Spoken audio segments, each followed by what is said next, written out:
Welcome to Warhammer. So today we're going into the Gallo Dark with Kill Team Bat Rep number 1 for Warhammer. This is the first mission into the Dark, mission 1.1. So today I played the Kommandos, one of my favorite kill teams to play. Here they are on the screen, you can see the list. I went pretty light on the standard boys, only really cutting out the grot for a single boy because I like the specialists. Here you can see the tac ops that I went for this game, all just seek and destroy. And on the other side of the kill zone, looming in the distance, are the Hunter Clade Admech, given to me for this bat rep by my good friend Nick. And I kind of was just making a list of what he gave me. We have some Rangers, Vanguards, different type of infiltrators, and Rust Stalkers, and decided to go with a mix of tac ops from the faction and not. Let's see how these kill teams perform in the Gallo Dark. Before the game even started, I used 2 tactical ploys, Pursuers in concealed position, to kind of get leverage with my operatives. As for me, I went for a for the free dashes on all my hidden boys, and then I went for sneaky get to throw in my slash-a-boy, getting him into position in the kill zone. And same with my Rust Stalker. And now, as you can see, we have an overview of the map. We have to go to the ancient apparatuses to get victory points, and then whoever at the end controls each sector gets additional 2 at the end of the battle. So for my first activation, I'm going in with the Breach-a-Boy to go ahead and turn on one of these ancient apparatuses for a victory point. Same is happening with my Infiltrator going in to activate an ancient apparatus and get into cover as well. And time to test that cover with my Sniper-Boy, trying to get sneaky in here, but it's all just a full whiff. Enough to apparently blast that thing to the side a little bit. Definitely was intentional. Now the Rust Stalker goes in to get some revenge and completely annihilates Sniper-Boy. However, during the combat, as you can see, the Rust Stalker takes a fair bit of damage itself, down to 2 wounds. Makes sense, that rest thing is very scary. Next I'm going to come in with my Knob with Power Claw, who's my leader, to go ahead and activate this ancient apparatus over here and stay within cover while in conceal order. And my Infiltrator will do the same thing as well, also in the center lane where the leader is for Riley's Kommandos. This is kind of a surprisingly bloody first turn, as it just happens to be. Yeah, here comes the Burn-a-Boy. It seems to be that way in Into the Dark. Turning on another apparatus over there. And just more of the same. We got a Shock Trooper coming in to also activate an apparatus. Can't pass on those victory points. And next up, sending in the Comms Boy to get into position behind one of these barricades just to get ready for whatever happens. Yeah, and then the Rust Stalker comes in to kind of back up the far left lane of the kill zone, setting up for future turning points.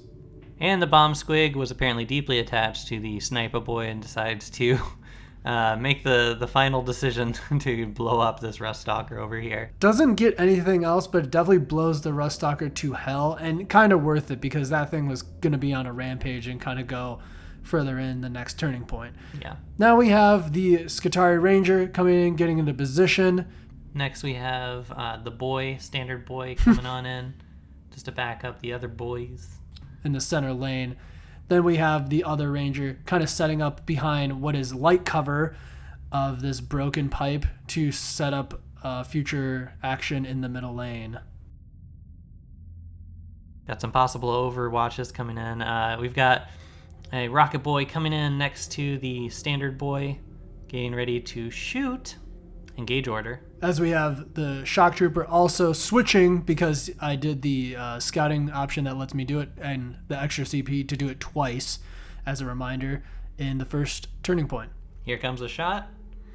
And it totally blows the Rocket Boy straight to heck. Yeah, Sniper Boy and Rocket Boy down. Here comes the Slasher Boy to try to get revenge over here. And definitely does, as Gunbutts will not be able to compete and only does about 2 damage back, giving Riley an extra VP for her route tac op. Now the Vanguard Gunner is coming into the center lane to try to back up his boys against the boys to get leverage in the center lane. A lot of boys.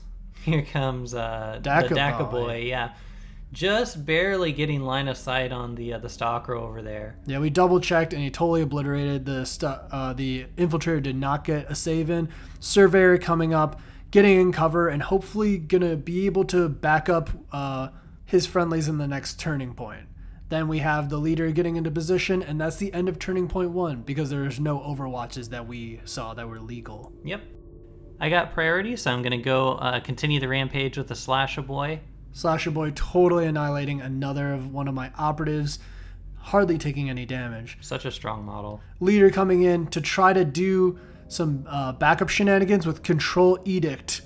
And in true Kill Team fashion, I noticed people clumped together, so I chucked that dynamite on in. Absolutely poor placement punished me here, and I extended the hand right after this.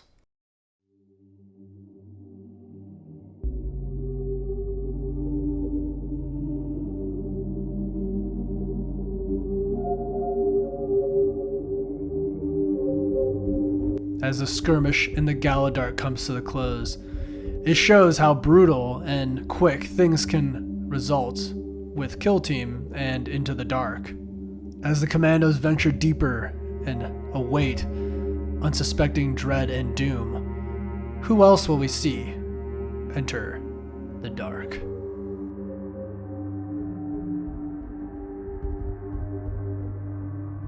Now for the post-game talk. This is our first Kill Team Bat Rep, so a lot of learning points, turning points. But yeah, I think it pretty much came down to the fact that Riley played better and also has more experience with the Kommandos. I was using Nick's AdMech, which I never played, but I tried to do the best I could to the short time we had. And it was a fun Kill Team game, but it shows you how punishing the new rules of Into the Dark can be. Yeah, lots of close quarters that kind of force situations where you might end up having to clump things together. And in Kill Team, there's a lot of like kind of splash AoE sort of shenanigans that you can get up to.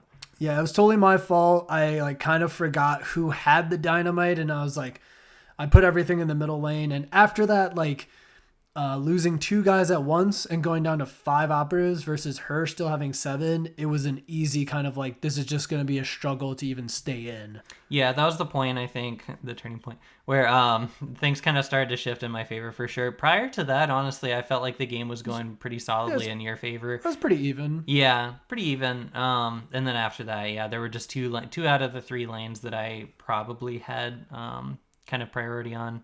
So I'd say moving forward with the Kommandos for open area play rather than Into the Dark, I think the Grot is a really strong operative, but going Into the Dark, the Grot just kind of loses a lot of the usefulness because its ability to kind of zip across the board is powerful, but there's just not enough hidey holes, I think, for the Grot to really make use of. But yeah, I mean, going forward, you know, it's definitely something to learn from Kill Team. I hope you guys enjoyed this battle report.